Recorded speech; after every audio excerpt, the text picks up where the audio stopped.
Bonjour à tous et bienvenue. La période d'accès des concours à la fonction publique, d'accès à la fonction publique a démarré en Côte d'Ivoire. Mais une grande partie des candidats à ces concours ne croient pas en leurs chances de réussite car selon eux, la corruption a pris le dessus sur le mérite. Une réalité à laquelle l'État de Côte d'Ivoire semble vouloir mettre fin, notamment en initiant plusieurs réformes dont on va parler dans Ça fait l'actualité.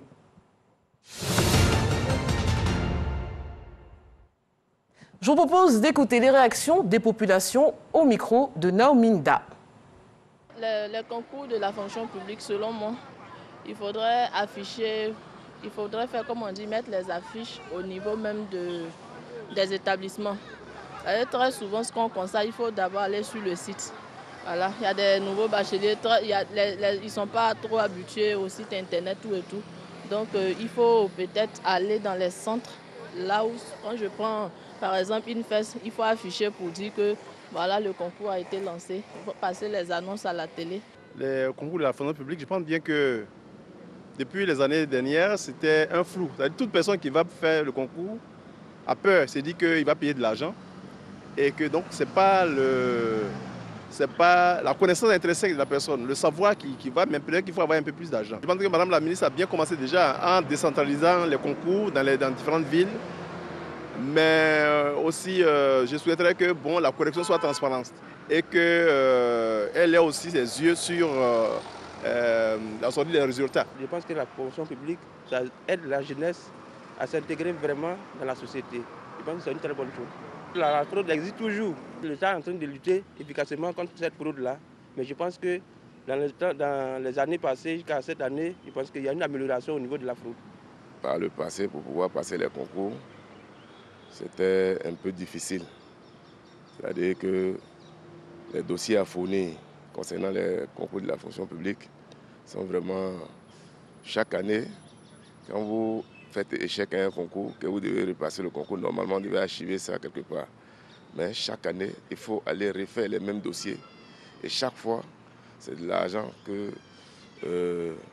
le candidat doit toujours débourser. Or, tout le monde n'a pas forcément les moyens pour pouvoir gérer ça.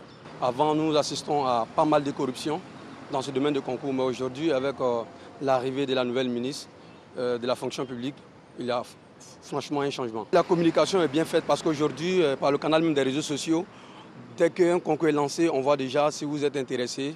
Déjà, il y a des sites même qui circulent sur les réseaux sociaux. Il y a les prix d'inscription qui sont là pour vous aider. Il y a eu de grands changements, surtout au niveau des inscriptions et des préinscriptions en ligne. Au niveau des administrations, moi je souhaiterais qu'il y ait quand même une rigueur dans la sélection, parce qu'on constate que de nos jours, il y a beaucoup qui sont retenus mais qui n'ont pas le niveau requis. Chaque année, ils sont des milliers à se présenter aux différents concours de la fonction publique et presque aussi nombreux à se plaindre de la corruption. Dans le cadre des concours administratifs 2021, le ministère de la fonction publique et de la modernisation de l'administration a initié d'importantes réformes visant à garantir l'accès équitable de tous aux concours administratifs, quel que soit le lieu de résidence sur l'ensemble du territoire national. Et à leur garantir, d'une part, l'égalité des chances et d'autre part, à fiabiliser tout le processus pour renforcer la sincérité et la crédibilité des résultats. Mais justement, quelle est la crédibilité de ces concours et quelles sont les réformes mises en place par l'État de Côte d'Ivoire? Pour en parler, je reçois M. Soro Nignagafol, directeur général de la fonction publique. Bonjour et merci d'avoir accepté notre invitation. Bonjour madame, merci. Alors, monsieur le directeur général, avec vous, de prime abord, je voudrais qu'on se fasse un état des lieux. Que représente finalement la fonction publique en Côte d'Ivoire, c'est-à-dire le nombre d'agents et les secteurs d'activité dans lesquels ils interviennent?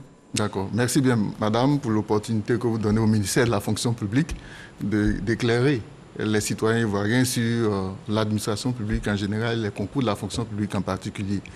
Alors, relativement à votre question, il faut dire que du point de vue de l'organisation des attributions gouvernementales, le ministère de la fonction publique est chargé donc de la gestion des ressources humaines civiles. Et qui dit gestion dit recrutement, gestion et sortie des carrières.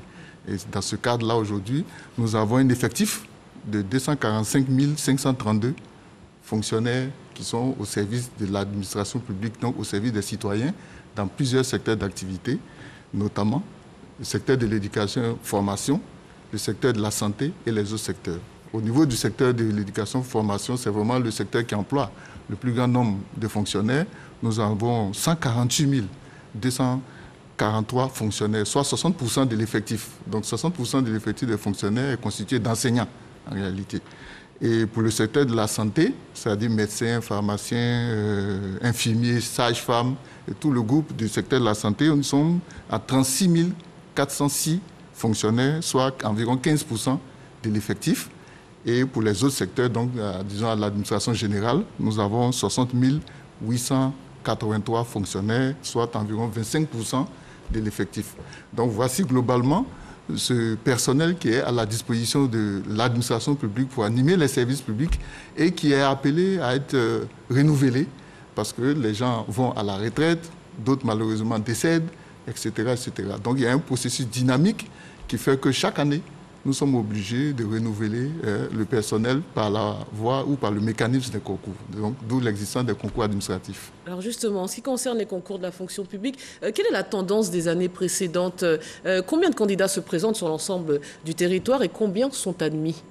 Bon, globalement, la tendance, je peux dire, elle est plutôt stable. Quand on fait le point sur les 3 dernières années, par exemple, à titre indicatif, on était à 105 249 candidats en 2019, 115 490 en 2020, et pour cette année, on est à 115 000 encore. Donc, vous voyez, ça ne varie pas trop, c'est pratiquement dans les mêmes proportions, dans les mêmes fourchettes. Et combien de taux de réussite ou combien d'admissions? Quand on regarde, on tourne toujours autour de 10% d'admission, parce que bon, c'est les postes budgétaires en réalité qui déterminent les admis, parce que tout le monde vient à la compétition, mais il y a des postes qui sont mis... Beaucoup d'appelés pour peu d'élus. Voilà, donc on tourne autour de 10% de taux d'admission.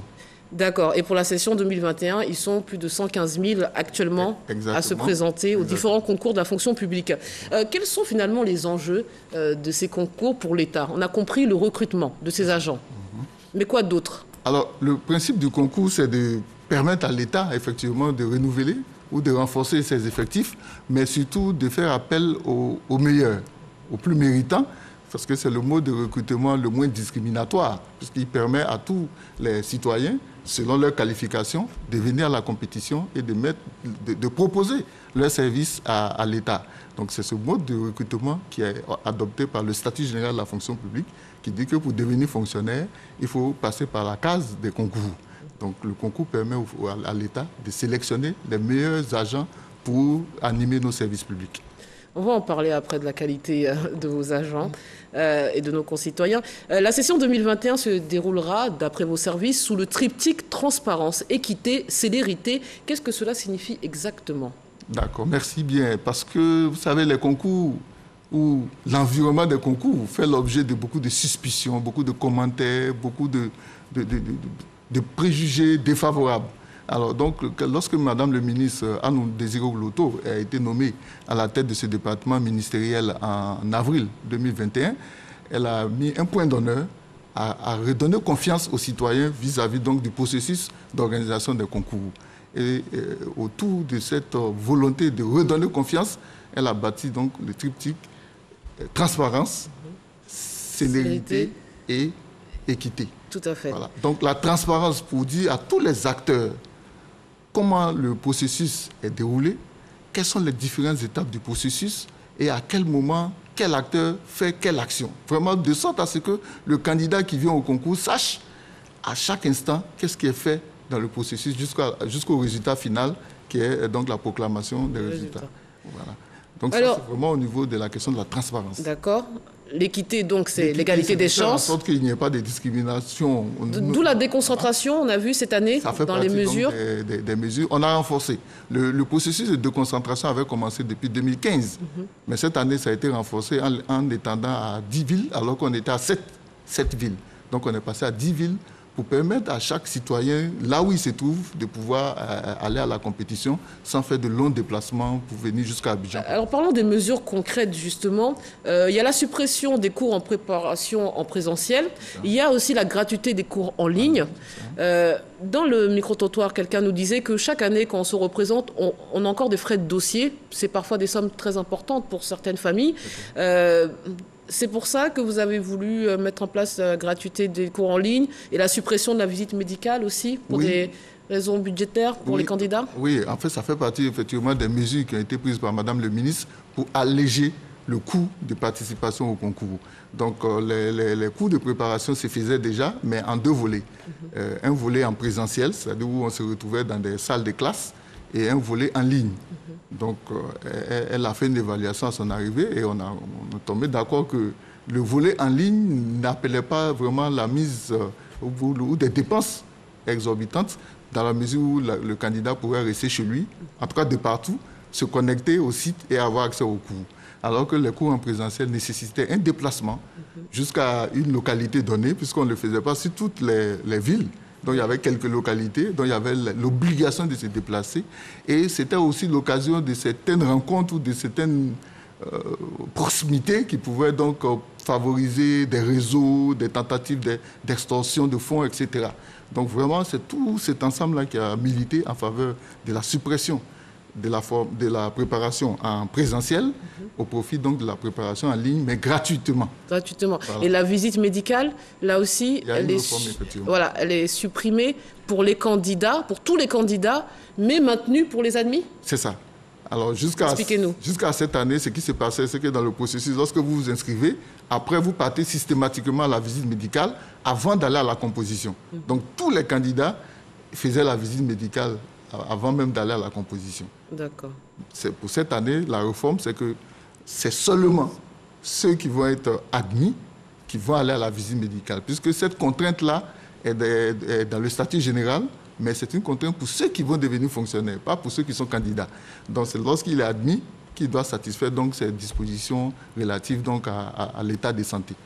Mais on a envie de vous dire que quelqu'un qui a un problème de santé important, bon, il a passé tous ses concours pour rien. Parce qu'in fine, c'est après l'admission qu'on va lui faire comprendre qu'il ne peut pas... Oui, en fait, en réalité, la visite médicale n'a pas pour but d'invalider. Ah, d'accord, elle n'a pas d'impact. Non, non. D'accord. On prend en charge et on l'accompagne pour qu'il puisse se soigner et venir travailler. Voilà. D'accord, c'est important de le dire. Et il y a aussi la réduction à 3 semaines des délais de proclamation des résultats des concours suivant la date de composition. C'est-à-dire que vous avez rétréci ce délai? Exactement. Qui était de combien auparavant? Autour de 2 mois et demi à 3 mois. Le délai d'attente pour les tout premiers qui composaient, puisque les compositions se font par week-end successif. Et donc, ceux qui commencent, les tout premiers attendaient en moyenne 3 mois pour avoir les résultats. Et les derniers qui composaient attendaient en moyenne 2 mois pour avoir leurs résultats. Donc, pour cette année, c'est ce qui a été modifié. Donc, ces réformes sont actuellement en cours. Avez-vous d'ores et déjà des résultats et si oui, sont-ils probants? Oui, je pense que déjà, les retours que nous avons, c'est que les candidats sont satisfaits de cette manière de proclamer les résultats de manière séquentielle. Donc, aujourd'hui, pour l'année 2021, les premières compositions ont eu lieu les 9 et 10 octobre 2021. Et les résultats ont été proclamés le 2 novembre 2021. Donc, ils ont eu à attendre globalement 23 jours pour avoir leurs résultats, là où ils auraient attendu donc 90 jours. Voilà. Donc là, il y a vraiment une satisfaction du côté des candidats. Mais justement, dans d'autres pays, notamment limitrophes, au Burkina Faso, certains candidats arrivent à accéder aux résultats immédiatement, c'est-à-dire après avoir répondu aux différentes questions. On n'a pas cette capacité ou on le fait sur des concours spécifiques? Bon, ça, effectivement, il y a une évaluation à faire pour savoir quel est le type de concours que nos voisins et frères burkinabés organisent comme cela. Mais nous, dans notre dispositif, on a des concours qui sont assistés par ordinateur. C'est-à-dire que les candidats viennent et ils sont sur un poste de travail, un ordinateur, et les épreuves sont chargées dans l'ordinateur et c'est sous forme de questions à choix multiples, les QCM comme on dit, et puis ils valident. Et progressivement, le système fait l'évaluation si c'est une bonne réponse ou pas. Et à la fin, on a la prestation de tous les candidats à l'instant T. On sait quelles sont les performances des uns et des autres. Mais cela nécessite effectivement une logistique. Quand on regarde le nombre de candidats que nous avons, pour pouvoir y arriver, il faut avoir des infrastructures qui répondent effectivement à cette capacité ou à cette nécessité d'aller sur des ordinateurs pour chaque candidat. Alors, dans le cadre de l'organisation des concours administratifs de la fonction publique pour la session 2021, le ministère de la fonction publique et de la modernisation a arrêté plusieurs mesures afin, dit-il, de renforcer la crédibilité des concours de la fonction publique. Doit-on déduire, monsieur le directeur général, que finalement, en Côte d'Ivoire, les concours n'ont aucune, voire très peu de crédibilité ? Oui, bon, on ne peut pas le dire parce qu'il y a quand même des gens qui accèdent dans nos administrations par leurs compétences. Hein. Mais il faut reconnaître que dans l'imagerie populaire, dans la conscience populaire, l'idée qu'il faut avoir un parrain, il faut avoir un réseau pour être admis à un concours, a fait son chemin effectivement et a fini par convaincre certaines personnes qui ne pouvaient pas être admis à un concours par leurs compétences. Ce qui est totalement faux. Mais ça existe aussi, ces cas de corruption. Ah oui, mais les cas de corruption, on ne peut pas le nier. C'est pour cela que nous mettons en place les réformes qui sont celles que Madame le ministre a instituées cette année. C'est pour combattre justement ces pratiques mafieuses. Alors parlons de ces pratiques. Elles prennent finalement quelle forme dans le cadre des concours? Parce qu'on pense qu'il faut donner de l'argent à quelqu'un, un surveillant ou un autre agent. Comment ça se passe concrètement? Bon, je n'ai pas mené... Vous nous dites qu'en préparant l'émission, vous l'avez dit que c'est plus du parrainage que des échanges d'argent. Oui, il y a un peu de tout. Il y a un peu de tout. C'est le pistonnage. Oui. Il faut... Voilà, il y a un peu de tout. Et c'est tout cet environnement-là qui porte un coup au crédit des concours. Mais en réalité, il y a à côté des gens qui obtiennent par leur mérite, par leurs compétences, leur admission à des concours. Mais vous n'avez pas une idée? Vous ne pouvez pas évaluer le nombre de personnes qui ont fraudé, triché? Non, on n'a pas fait d'études qui nous permettent de quantifier, mais chaque fois que nous avons pu mettre la main sur des fraudeurs, nous les arrêtons, nous les mettons hors du circuit, mais il n'y a pas d'études qui nous permettent d'évaluer précisément l'impact de ce phénomène. Mais justement, vous parlez de piston, c'est vrai que c'est un mode de fonctionnement qui n'est peut-être pas correct, hein, mais c'est une pratique, en tout cas, au vu au su de chacun, dans le privé, mais qui est formellement interdite dans le secteur public. Donc, ça prend d'autres proportions. Mais dans toutes les entreprises, les gens essayent d'embaucher leurs proches ou leurs parents. Oui. Et c'est ce qui mine aussi votre secteur? Oui, sauf que dans l'administration publique, on est totalement en dehors de ce type de mécanisme parce que c'est le principe de l'égalité d'accès au service public. Le service public fonctionne selon ce principe cardinal-là, que tous les citoyens qui remplissent ces conditions minimales doivent être traités de manière égalitaire, d'où l'équité. Mais quelque part, cette corruption, elle est forcément interne, puisque ce sont des agents qui encadrent ces concours. Donc, s'il y a corruption, c'est au sein de... Non, il y a toujours des brebis galeuses, il y a toujours des complicités. Non, nous n'allons pas nous cacher. Et Madame le ministre met un point d'honneur. Elle l'a dit, elle le répète à tous nos collaborateurs. Le premier qui se fera prendre par ce type de pratique, elle le sera sans pitié. Parce qu'effectivement, ce genre de pratiques ne peuvent pas prospérer s'il n'y a pas de complicité au sein du dispositif. Oui. Voilà, d'où la révision de tous les dispositifs qu'elle a mis en place avec un collège de supervision, avec une coordination générale que j'anime moi-même, sous sa présidence. Et tous les acteurs se sont engagés et ont signé la charte d'éthique.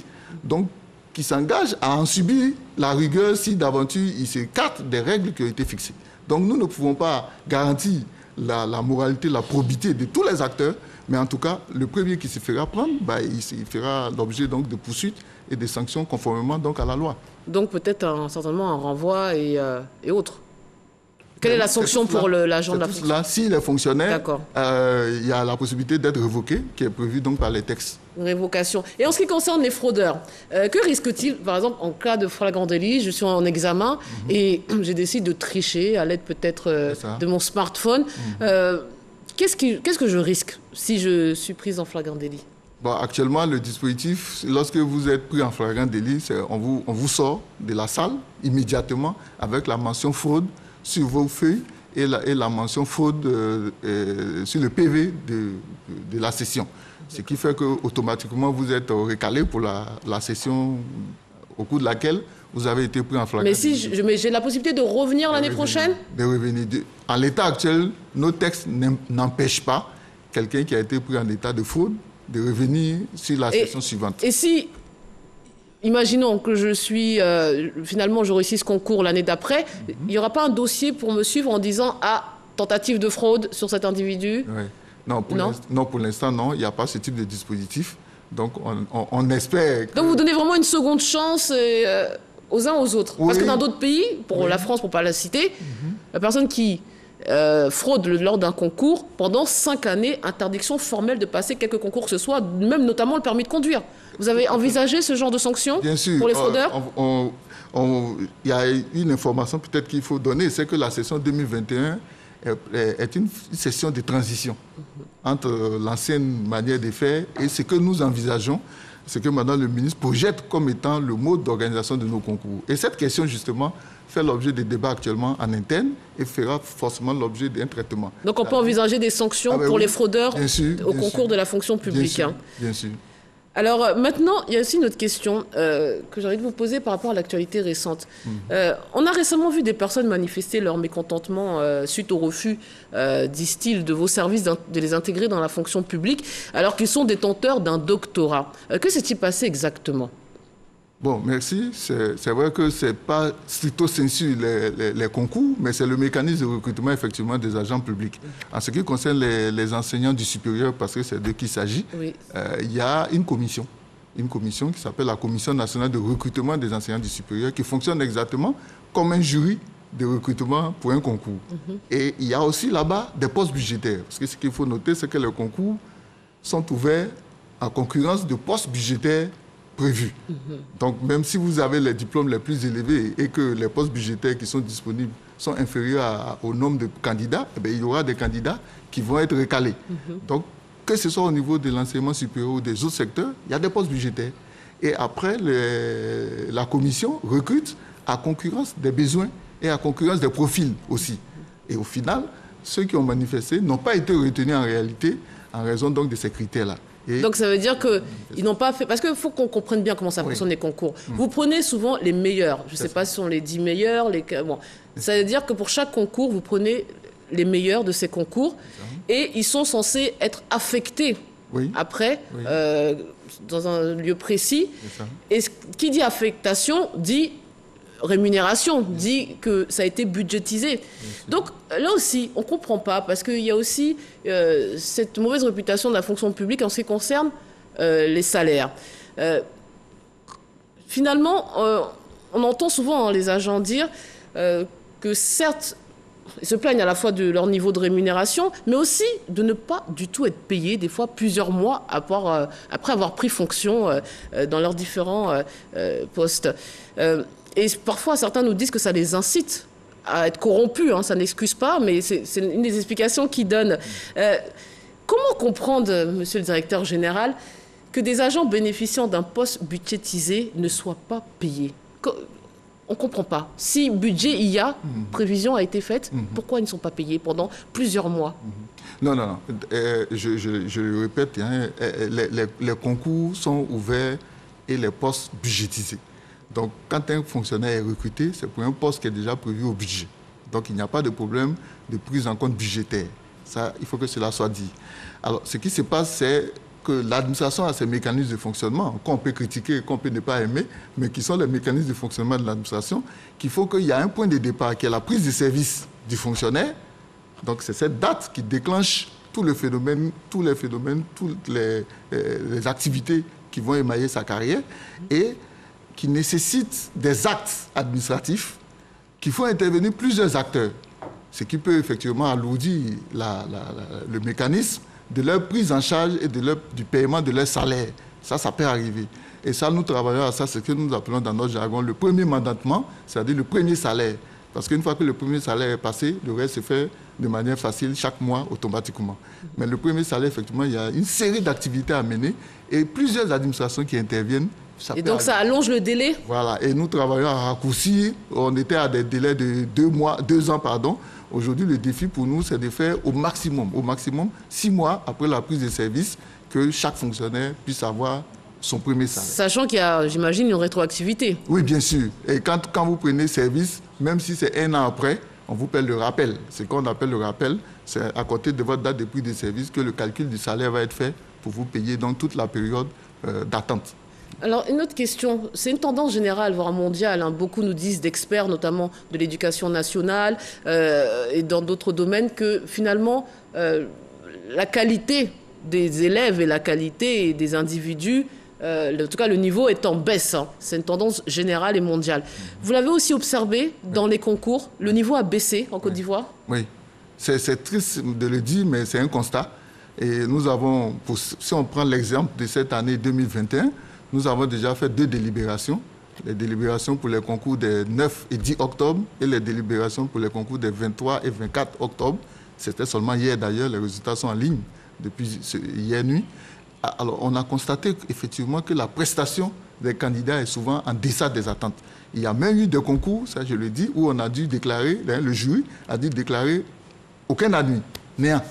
Personne n'avait le niveau. Parce que le premier, par exemple, avait 5 de moyenne.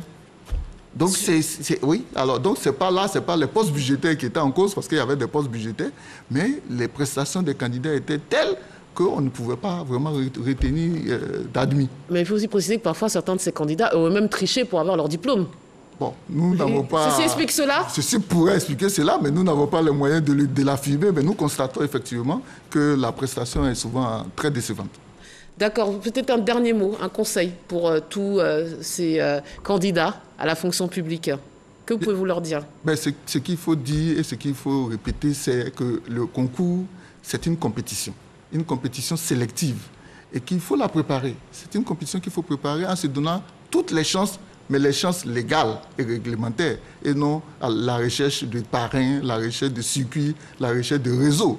Il faut préparer le concours sérieusement. Et il y a beaucoup de personnes, et je pense que la RTI peut faire une enquête auprès de ceux qui ont préparé le concours et qui sont admis par eux-mêmes et qui vont témoigner pour que les gens comprennent bien qu'on n'a pas besoin de connaître Mme Anne Désiré Loto pour être admis à un concours de la fonction publique et que par son mérite personnel, on peut être admis.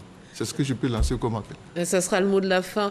Merci beaucoup, Monsieur le Directeur Général, d'avoir répondu à toutes nos questions. Merci à vous de nous avoir suivis et puis bonne chance à tous les candidats.